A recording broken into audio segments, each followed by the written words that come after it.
ശരി, അടുത്ത വാർത്തയിലേക്ക്. കലാച്ചി സിൻ കോപ്പിയടി വിവാദത്തിൽ ഹരിദാസ് സാവിത്രിക്ക് മറുപടിയുമായി KR മീര. കലാച്ചി 2020 മുതൽ ഖണ്ഡശ പ്രസിദ്ധീകരിക്കുന്നതാണ്. ഹരിദാസ് സാവിത്രിയുടെ സിൻ പുറത്തിറങ്ങിയത് 2022-ലാണ്. കലാച്ചിയിൽ നിന്ന് ആശയം ഉൾക്കൊണ്ടാണോ ഈ സിൻ എഴുതിയത് എന്ന സംശയമുണ്ട് എന്നും KR മീര ഫേസ്ബുക്കിൽ കുറിച്ചിട്ടുണ്ട്. കലാച്ചി പുസ്തകമാക്കുന്നതിന് മുൻപ് 10ലേറെ പേർ ഡ്രാഫ്റ്റ് വായിച്ചിരുന്നു. വായിച്ചിട്ട് തന്നോട് ആരാധനയുണ്ട് എന്ന് പറഞ്ഞ ആളാണ് ഹരിദാസ് സാവിത്രി എന്നും KR മീര ഇപ്പോൾ FBയിൽ കുറിച്ചിട്ടുണ്ട്. അർജുൻ മട്ടന്നൂർ വിവരങ്ങൾ നൽകും. അർജുൻ, ആദ്യം അറിയേണ്ടത് എന്താണ് ഈ കലാച്ചി സിൻ കോപ്പിയടി വിവാദം? ഷിഹാസ്, KR മീരയുടെ നോവലാണ് കലാച്ചി. അതോടൊപ്പം തന്നെ ഹരിദാസ് സാവിത്രി എന്ന എഴുത്തുകാരിയുടെ നോവലാണ് സിൻ. അടുത്തിടെയാണ് ഇതുമായി ബന്ധപ്പെട്ട ഒരു വിവാദം ഉണ്ടാകുന്നത്. അതായത് KR മീര തന്റെ സിൻ എന്ന നോവലിലെ ആശയം മോഷ്ടിച്ചു എന്നാണ് ഹരിദാസ് സാവിത്രിയുടെ ആരോപണം. അവർ അത് ഫേസ്ബുക്ക് പോസ്റ്റിലൂടെ പറയുകയും ചെയ്തിരുന്നു. അതിന് പിന്നാലെയാണ് ഇതുമായി ബന്ധപ്പെട്ട ചർച്ചകൾ സജീവമായത്.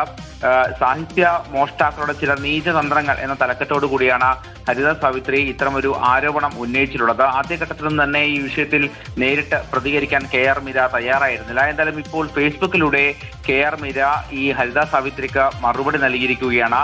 അതിൽ അവർ പ്രധാനമായും പറയുന്നത് കലാച്ചി എന്ന തന്റെ നോവൽ 2020 മുതൽ തന്നെ ഖണ്ഡശിയായി പ്രസിദ്ധീകരിച്ചിരുന്നു. അതേസമയം ഹരിദാസ് സാവിത്രിയുടെ സിൻ എന്ന നോവൽ പുറത്തിറങ്ങിയത് 2022-ലാണ്.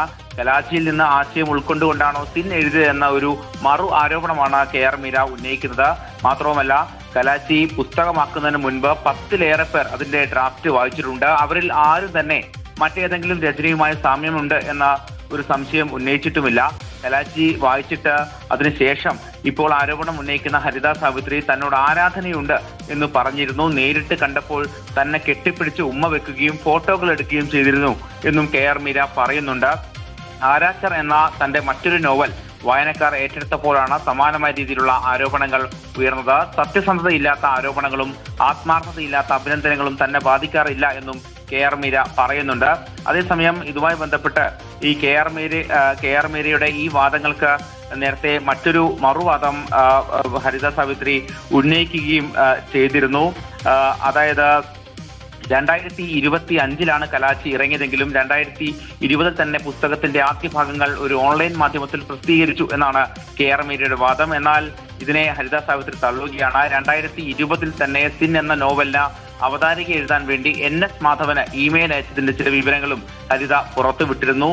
അതിന് പിന്നാലെയാണ് ഇപ്പോൾ KR മീര ഈ വിഷയത്തിൽ പ്രതികരണവുമായി രംഗത്ത് വന്നിരിക്കുന്നത്. അപ്പോൾ ഫേസ്ബുക്കിലൂടെയാണ് ഇപ്പോൾ KR മീര പ്രതികരിച്ചിരിക്കുന്നത്.